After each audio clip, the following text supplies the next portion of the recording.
Olá, está começando o programa Revista TST. Aqui nós te deixamos por dentro das principais notícias da Justiça do Trabalho. Veja alguns destaques da edição de hoje. Caseiro não obtém vínculo de emprego por período anterior a aluguel de sítio por comerciante. Empresa de teleatendimento é condenada por vincular remuneração a tempo de uso de banheiro.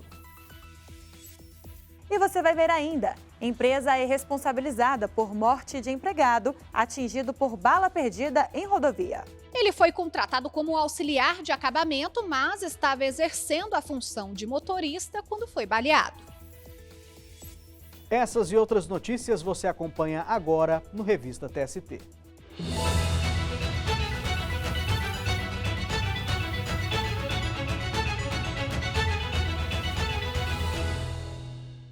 Começamos o programa de hoje com um caso julgado pela Seção 1 de Dissídios Individuais. O São Paulo Futebol Clube vai ter de reintegrar um fisiologista que foi demitido durante tratamento de câncer.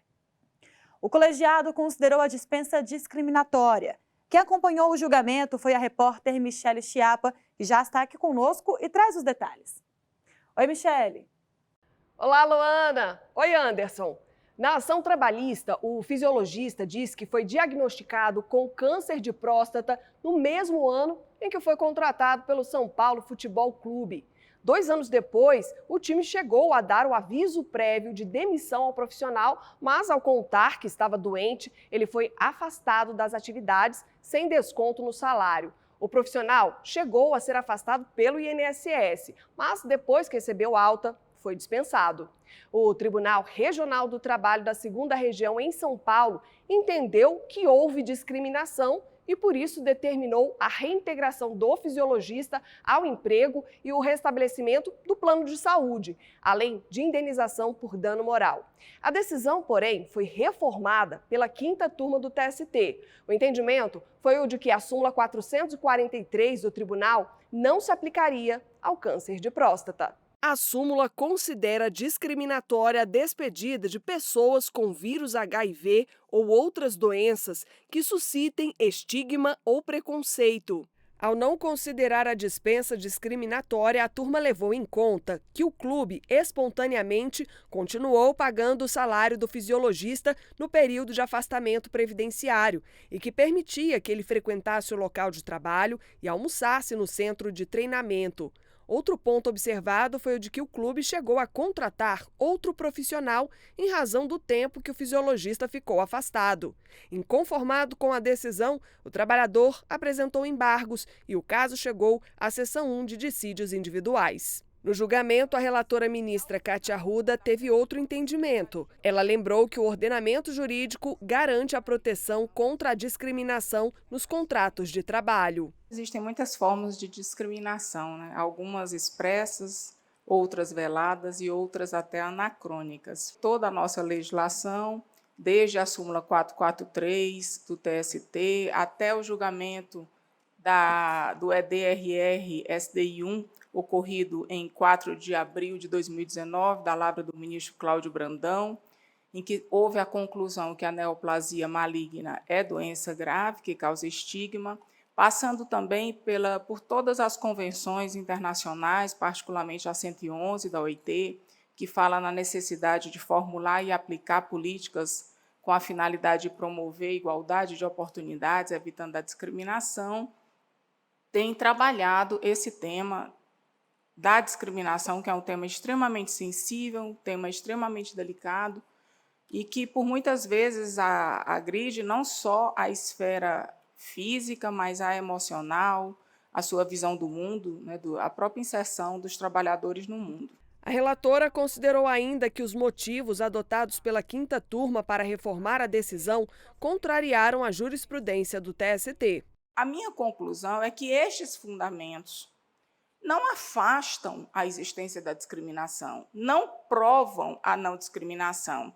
E aqui volto a repetir, o ônus da prova é do empregador.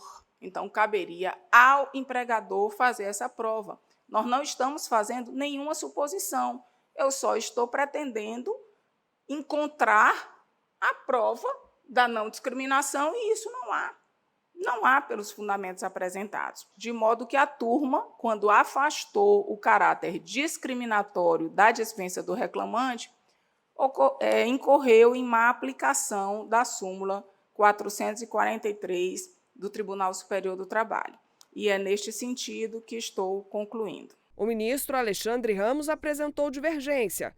Para o ministro, não houve contrariedade à jurisprudência do TST. Mantenho a minha compreensão que sustentei quando do julgamento do agravo de não haver, na hipótese, má aplicação da súmula 443, porque é uma súmula, senhor presidente, que visa a punir condutas discriminatórias de empresas que, diante de um quadro de doença grave e de caráter estigmatizante, dispensa o empregado, deixando, enfim, ao relento, sem o apoio necessário.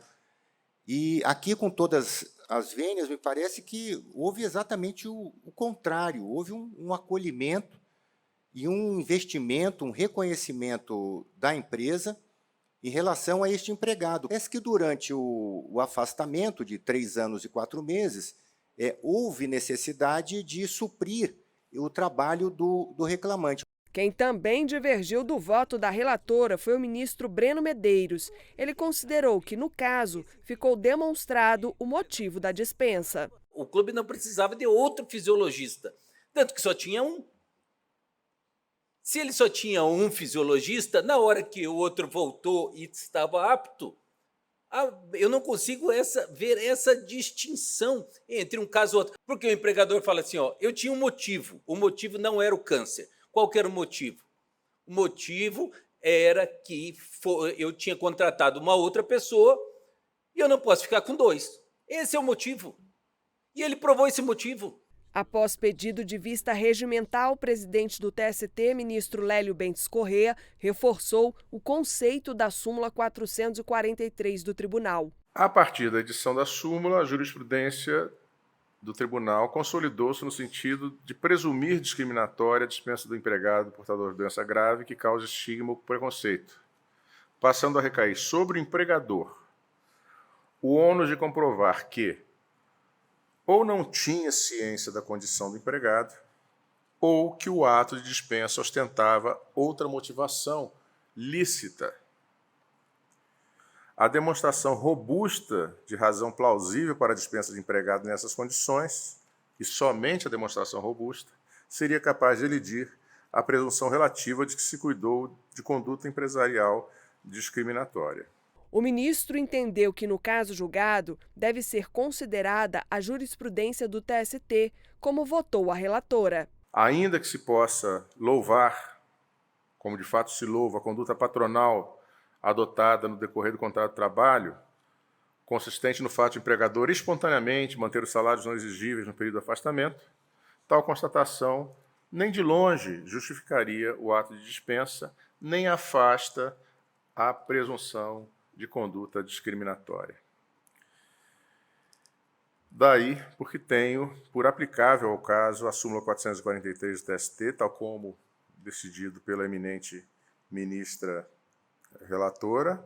Por maioria de votos, a SDI1 considerou discriminatória a dispensa do fisiologista do São Paulo Futebol Clube. Além da reintegração ao emprego, o time deve restabelecer o plano de saúde. O processo agora vai retornar à 5ª turma para que os pedidos que não haviam sido julgados no recurso anterior sejam examinados. Eu volto com vocês no estúdio. Luana, Anderson. Obrigado, Michele, bom trabalho para você. E a seção 2 de dissídios individuais determinou que a JBS arque com os custos da aquisição e do implante de uma prótese biônica de mão para uma empregada vítima de acidente de trabalho. A maioria do colegiado concordou com a concessão de tutela de urgência. Prevaleceu o entendimento de que a demora no atendimento do pedido poderia resultar na perda de sensibilidade de parte do braço. Daniel Vasquez acompanhou o julgamento desse caso e traz as informações para a gente. Oi, Daniel. Oi, Anderson. Oi, Luana. A empregada entrou com ação na Justiça do Trabalho em 2019, depois de ter sofrido a amputação de parte do antebraço direito enquanto limpava um triturador. O aparelho não tinha mecanismo para avisar que estava ligado. À época, ela tinha 27 anos e trabalhava na empresa havia apenas 5 meses. Após o acidente, foi reconhecida a redução da capacidade de trabalho, o dano estético e a culpa da empresa. A sentença foi confirmada pelo Tribunal Regional do Trabalho da 15ª Região em Campinas, São Paulo. E a terceira turma do TST aumentou o valor da indenização de R$80 mil para R$200 mil. O pedido de antecipação dos efeitos da decisão, contudo, foi rejeitado pelo juízo da Vara do Trabalho de Barretos, em São Paulo. A empregada, então, impetrou o mandado de segurança pedindo que a empresa arcasse com a aquisição e o implante de uma prótese biônica, no valor aproximado de R$600 mil. A tutela antecipada foi concedida pelo TRT da 15ª Região, que considerou que, na ação matriz, a culpa da empresa já havia sido reconhecida. Segundo a decisão do regional, a colocação da prótese é medida de emergência, porque a perda de musculatura poderia tornar inútil a funcionalidade do equipamento. A JBS entrou então com recurso ordinário no TST. Paralelamente, um pedido de tutela cautelar antecedente, deferido pelo ministro Douglas Alencar Rodrigues, suspendeu a determinação do TRT. Concluiu-se que o requerimento da prótese, mais de 2 anos depois do acidente, já demonstraria por si só a ausência do requisito da urgência. O ministro considerou prudente permitir à JBS o amplo exercício do contraditório no processo em que discute a responsabilidade da empresa pelo acidente. Como o caso ainda não transitou em julgado, o deferimento antecipado do implante seria irreversível. No julgamento do recurso ordinário na SDI 2, a relatora, ministra Liana Schaibe, ressaltou que, embora se reconheça que a questão da responsabilidade civil decorrente do acidente de trabalho ainda não tenha transitado em julgado, a reversão do reconhecimento de culpa da empresa é bastante reduzida. Isso porque já há decisão da terceira turma do TST negando o recurso da JBS na ação principal. O dever de quem causa um dano é de repará-lo integralmente, embora na hipótese dos autos não se possa falar em termos absolutos em retorno do status quo ante, de modo que, no mínimo, a reclamante deve poder iniciar a ter acesso à primeira prótese, que lhe proporciona exercer funções básicas, como pegar e segurar, antes que perca a sensibilidade do coto, quando então o provimento final realmente será absolutamente ineficaz. A relatora enfatizou que o período de mais de 3 anos entre o acidente e o ajuizamento da ação para requerer prótese biônica não afasta a urgência, porque antes disso a trabalhadora não tinha conhecimento da existência dessa tecnologia. Por fim, a ministra entendeu que o laudo emitido por fisioterapeuta é elemento de prova suficiente para deferir o pedido da empregada, ante o risco de a condenação se tornar inócua. Me parece que é esse o perigo da demora. Levantar um copo, tomar um café. E a probabilidade do direito, e aqui eu estou falando tecnicamente, está assim nos documentos. Há laudo. E, me permita, o laudo é extenso. Dor, sensação de membro fantasma. Ela fica como se ela tivesse uma mão sem ter. Artrose. Nós estamos falando de tutela. Nós estamos falando de tempo razoável. Essa é a razão pela qual existe uma tutela. Para que possa amainar as consequências do tempo. O ministro Sérgio Pinto Martins divergiu da relatora por entender que a empregada não teria comprovado o requisito da urgência. Ele foi acompanhado pela ministra Dora Maria da Costa. Se aguardou o andamento do outro processo que ainda sequer transitou em julgado para postular essa prótese que, pelo que eu li aqui do processo, a decisão por tal prótese de mais de R$500 mil, apenas uma prótese, foi de um fisioterapeuta. Não que eu esteja dizendo que ele não tem competência, mas é uma questão muito delicada. A prótese de uma empresa, uma marca específica, e sem que haja aí um estudo mais profundo do médico. O ministro Lélio Bentes Corrêa, presidente do TST, seguiu o voto da relatora, Segundo o ministro, o risco da medida ser irreversível deve ser mitigado em razão da urgência, configurada no fato de que a perda de sensibilidade na parte restante do braço poderia inviabilizar a restituição do movimento proporcionado pela prótese. A solução impõe a aplicação do princípio da ponderação de valores. E, basicamente, o que nós temos aqui é a proteção do valor patrimonial de uma empresa cujo lucro líquido em 2022 foi de 15 bilhões e 500 milhões de reais, e o valor saúde e, eu diria, dignidade da trabalhadora que, com o transcurso do tempo, corre o risco de perder a oportunidade de restabelecer alguma normalidade na sua vida. Com o voto do ministro Lélio Bentes Corrêa, a votação da tutela de urgência na SDI 2 ficou empatada. Neste caso, o regimento interno do TST estabelece que deve prevalecer o voto do presidente da Corte. Dessa maneira, ficou valendo a determinação para que a empresa arque imediatamente com os custos da prótese da empregada. Eu volto com vocês no estúdio. Tá certo, Daniel. Muito obrigada pelas informações e até a próxima. Depois do intervalo, você vai ver. Empresa é responsabilizada por morte de empregado atingido por bala perdida em rodovia. A gente volta já.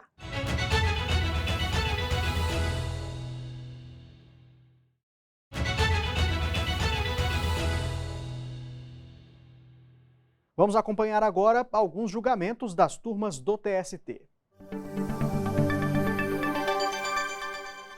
Começamos com um caso julgado pela primeira turma. Uma teleatendente de Londrina, no Paraná, vai receber indenização de R$10 mil.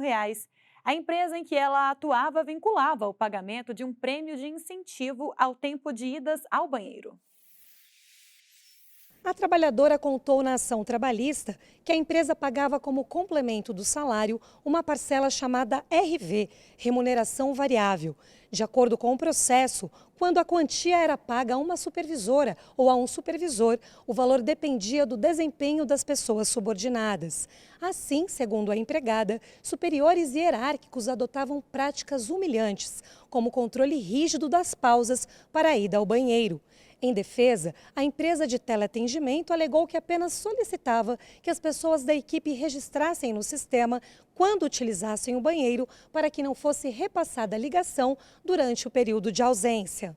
O Tribunal Regional do Trabalho da 9ª Região no Paraná manteve sentença que rejeitou o pedido de indenização da teleatendente. Para o TRT, não ficou demonstrado que as pausas para banheiro influenciassem negativamente o cálculo da remuneração variável. De acordo com a decisão, a exigência do cumprimento de metas e a resposta de atendentes aos anseios do empregador, além da cobrança, são normais no mercado de trabalho, exceto quando os limites são extrapolados, o que não se afigurou no caso. A trabalhadora recorreu ao Tribunal Superior do Trabalho. O relator do recurso da teleatendente na primeira turma, ministro Dezena da Silva, destacou que a matéria tem jurisprudência consolidada no TST, no sentido de que esses procedimentos são inadequados e reprováveis. O ministro explicou que o mecanismo que restringe o uso dos banheiros induz a trabalhadora a negligenciar as necessidades fisiológicas, sob pena de ver reduzida a própria remuneração. A decisão foi unânime. Foram apresentados embargos que não foram aceitos, mas ainda cabe recurso. Uma empresa varejista de artigos fotográficos do Rio de Janeiro foi responsabilizada pela morte de um empregado atingido por bala perdida em rodovia. Ele foi contratado como auxiliar de acabamento, mas estava exercendo a função de motorista quando foi baleado.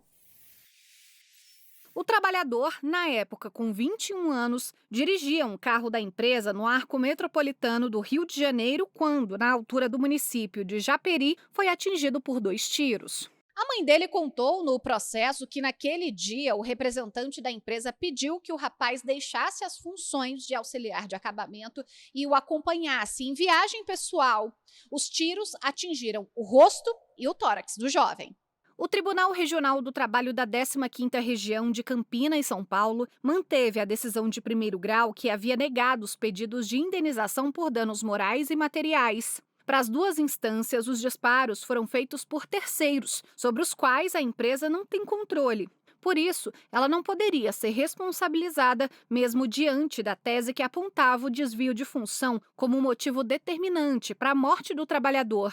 A mãe do auxiliar recorreu ao Tribunal Superior do Trabalho. Ao analisar o recurso na terceira turma, o relator, ministro Maurício Godinho Delgado, entendeu que as premissas fáticas registradas na decisão do TRT poderiam ter outro enquadramento jurídico. Para o ministro, o acidente durante a prestação de serviços em transporte fornecido pela empregadora atrai a responsabilidade objetiva na condição de transportadora, conforme previsão do Código Civil. A responsabilidade civil objetiva é aquela que determina o dever de reparação da parte independentemente de culpa. Você é desviado de função e naquela função sofre um acidente. Essa é a tese do voto. Aqui, convém ressaltar que o desvio de função foi crucial para a caracterização do acidente, que não teria ocorrido se o obreiro se encontrasse trabalhando no cargo para o qual foi contratado, cujas funções eram realizadas na sede da empresa em São Paulo. Para o relator, as circunstâncias do caso demonstram negligência em assegurar a segurança do trabalhador. Por unanimidade, a terceira turma determinou o retorno do processo à Vara do Trabalho de origem para dar continuidade ao julgamento dos pedidos decorrentes do reconhecimento da responsabilidade da empresa. Não cabe mais recurso. E olha só esse caso, Anderson, um caseiro que permaneceu trabalhando em um sítio alugado para um comerciante tentou obter reconhecimento de vínculo de emprego com o inquilino por período anterior à ocupação do imóvel. O pedido se baseou no princípio da sucessão trabalhista, que visa proteger direitos quando há alterações na estrutura de uma empresa, como a venda, transferência ou troca de empregadores.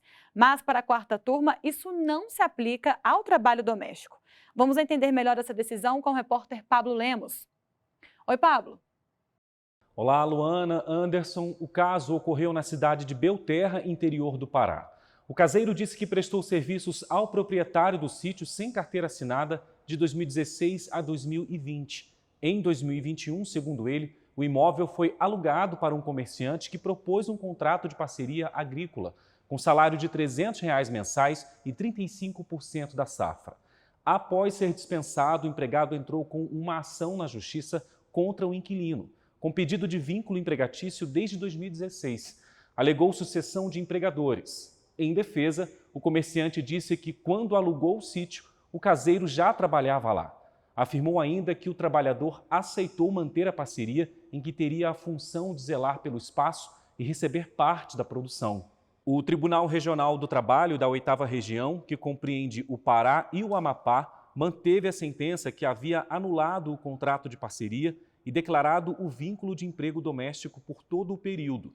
Mas o comerciante apresentou recurso ao Tribunal Superior do Trabalho.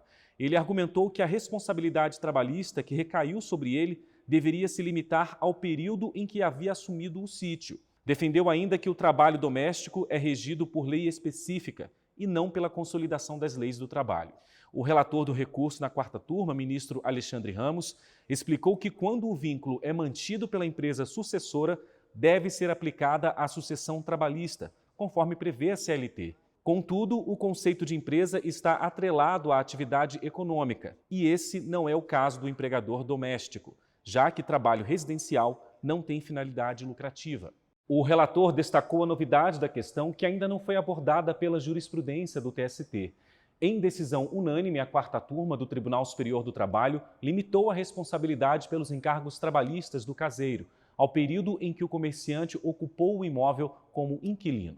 Ainda cabe recurso. Anderson, Luana, volto com vocês. Obrigado, Pablo. Até a próxima. E vamos agora para um breve intervalo. Voltamos já.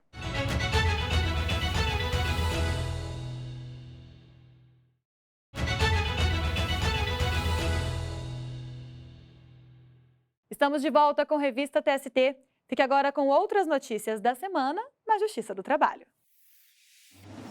O TST compartilhou tecnologia para gerenciamento de plano de saúde de servidores com o Tribunal de Justiça do Distrito Federal e Territórios. O sistema desenvolvido pela Corte Trabalhista vai permitir que a cobertura de saúde do quadro de pessoal do TJ seja aperfeiçoada, com economia de recursos da administração pública. Durante o encerramento de correição no Tribunal Regional do Trabalho da 19ª Região, em Alagoas, a Corregedora-Geral da Justiça do Trabalho, ministra Dora Maria da Costa, fez recomendações ao TRT, entre elas o aperfeiçoamento das pesquisas de identificação dos beneficiários de créditos por meio do projeto Garimpo e o aumento de efetividade dos valores liberados. O ministro do Tribunal Superior do Trabalho, Alberto Balazeiro, participou de encontro com estudantes na Escola Paulo Freire, em Brasília. A iniciativa marcou o Dia Nacional de Segurança e Saúde nas Escolas, comemorado em 10 de outubro.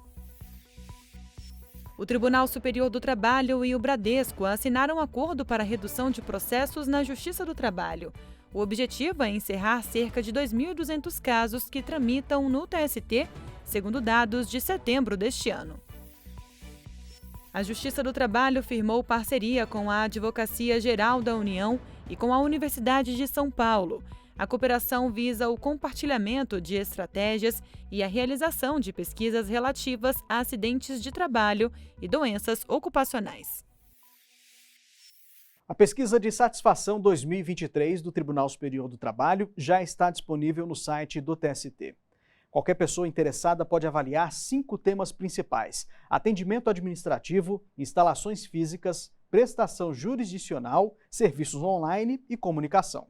As respostas, Anderson, vão resultar no índice de satisfação do cliente e propiciar a adequação de procedimentos, seguindo o plano estratégico do TST para o período de 2021 a 2026. Para 2023, a meta é chegar a 70,2% de satisfação. Em 2022, o tribunal atingiu 69,54%. Pelo QR Code na tela, você acessa o link para o questionário. Bom, por hoje a gente encerra aqui. Até semana que vem. Tchau.